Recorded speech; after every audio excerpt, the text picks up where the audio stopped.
Vincenzo'S Gold Crypto Investing, and this is a special update here. We don't do this very often, but because somebody commented here and he remembers from the old times, Vincenzo XUS001, we're making a special video request, and this is what happens when you like, subscribe, comment down below on the coins you want me to hear. You get these random, sporadic, frequent updates, and XUS001 says QUANT if you have time, brother. QUANT!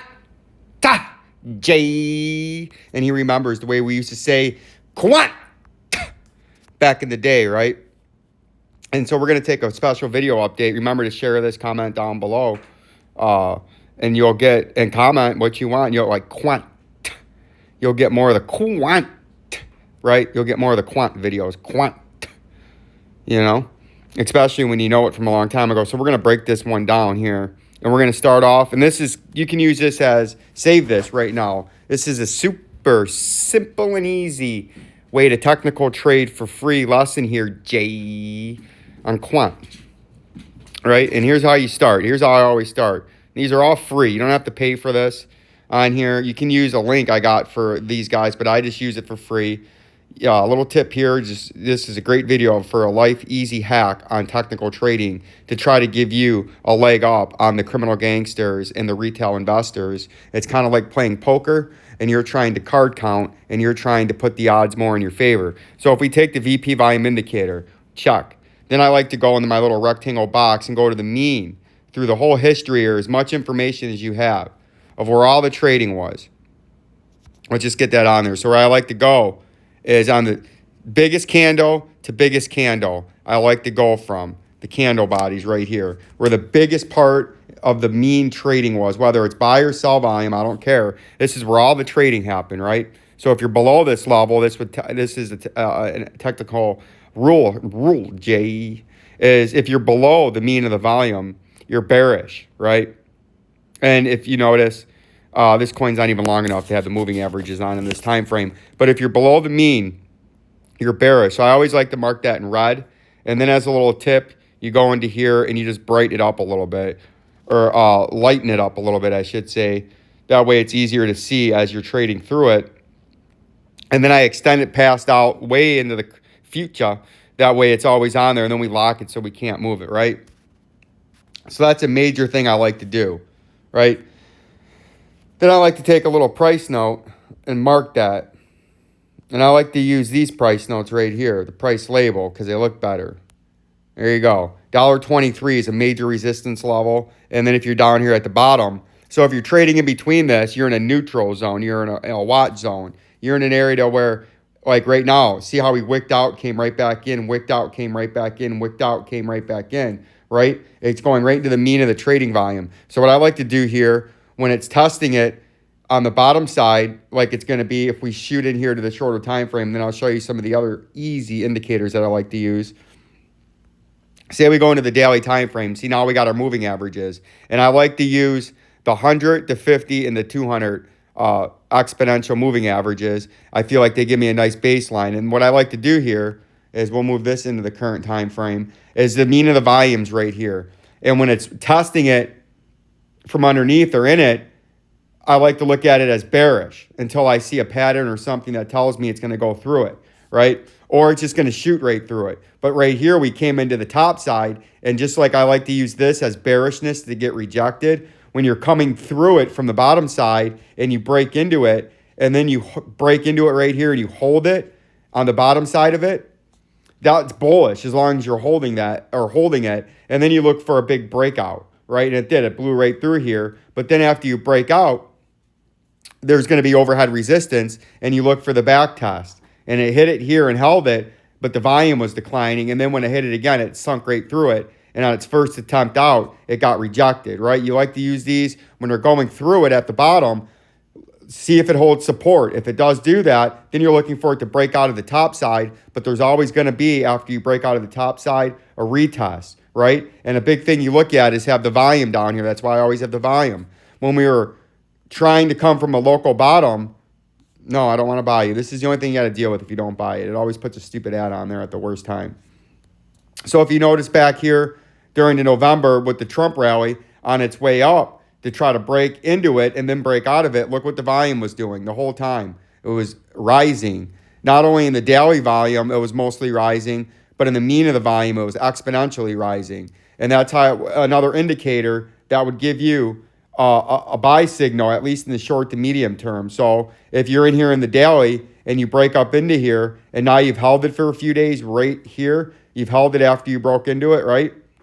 You initially got rejected on the way up right here, kept wicking down, but then you stopped up and held it in late November right there for several days. And if you see that and you see the volume massively increasing over the same time frame and it's holding support right there, that gives you an indication that you're going to break out and you're going to hold it and you're going to make a run up to try to break out of this major resistance zone. And that's exactly what you've seen here. You had the big pump, then the rejection, but the moving averages supported you in the hour time frame. Then you kept getting rejected right there, but you didn't fall and break the moving averages. And then you stagnated right below it. We'll zoom in on here so you can see exactly what I'm talking about. Then erase that real quick.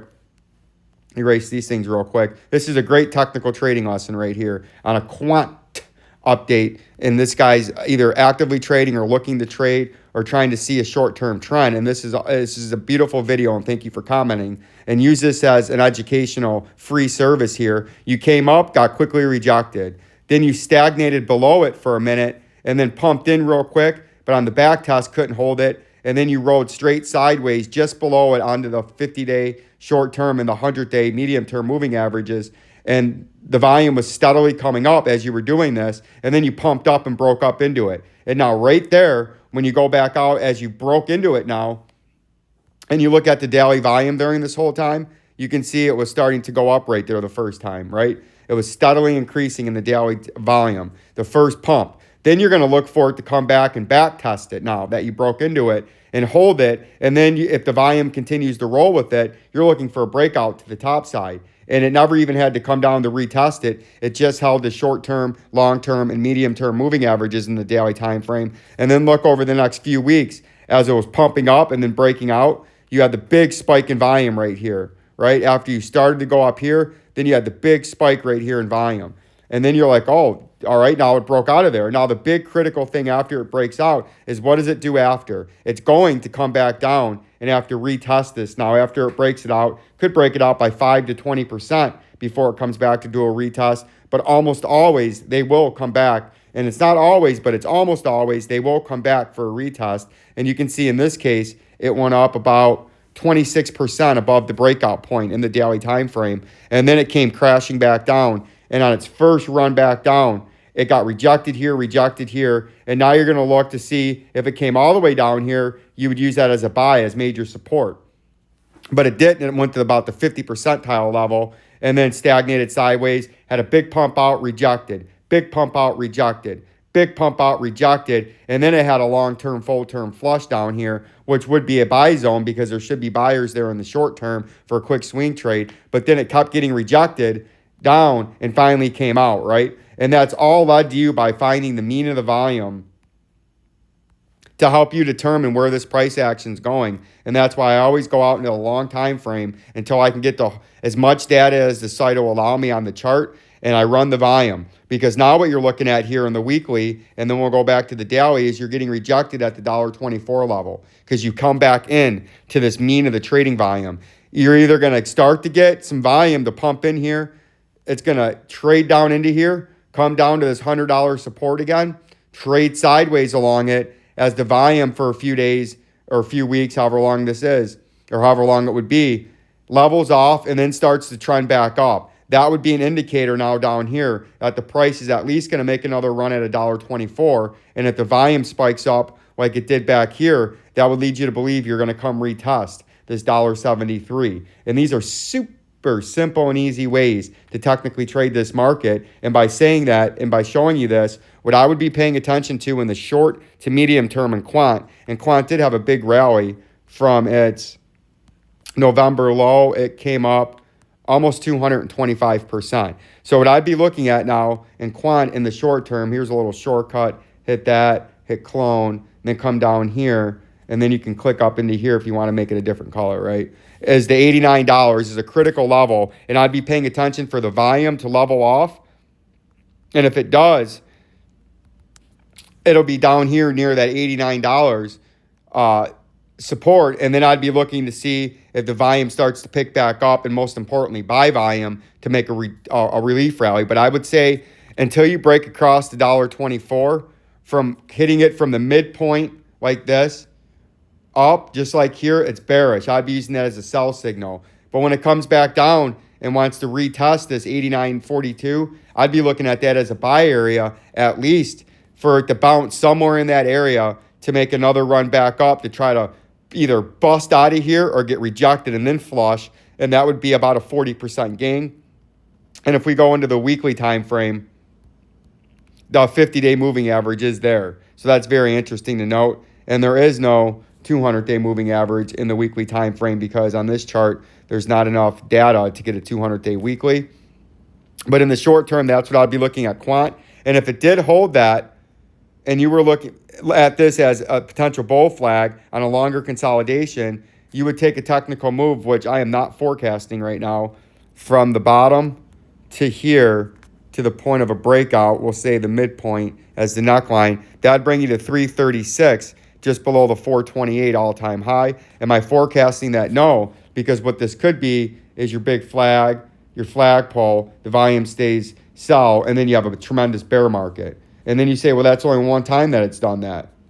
Well, I'll show you another time that it's done it. Right after it bottomed, came up, broke out of that one, started trading sideways, and then bam, the bottom came out of it for the next couple of years. I'd be looking at this major trading area right here for support and resistance, and I'd be using this at the top side right now when it hasn't tapped to $89 yet. I'd be looking at that as heavy resistance. And then what you would have to look out for in the daily time frame, if and when you come down here, which I think you will, even if it came back up and had a ferocious rally back up, it got rejected. When it gets below this major traded area and then it starts to come back up, does it start using this as resistance and just peak back into here and then sell out, peak back into here and then sell out, and then get rejected and you have a much, much bigger fall? This is a major area that I'd be watching over the next couple of weeks, and you need to be using the upper end of this as resistance right now and the lower end of this as support until it breaks below the $89, and then you would have to see if it uses it as resistance. But right now, 89 is major support, 124 is major resistance. Like, subscribe, and share.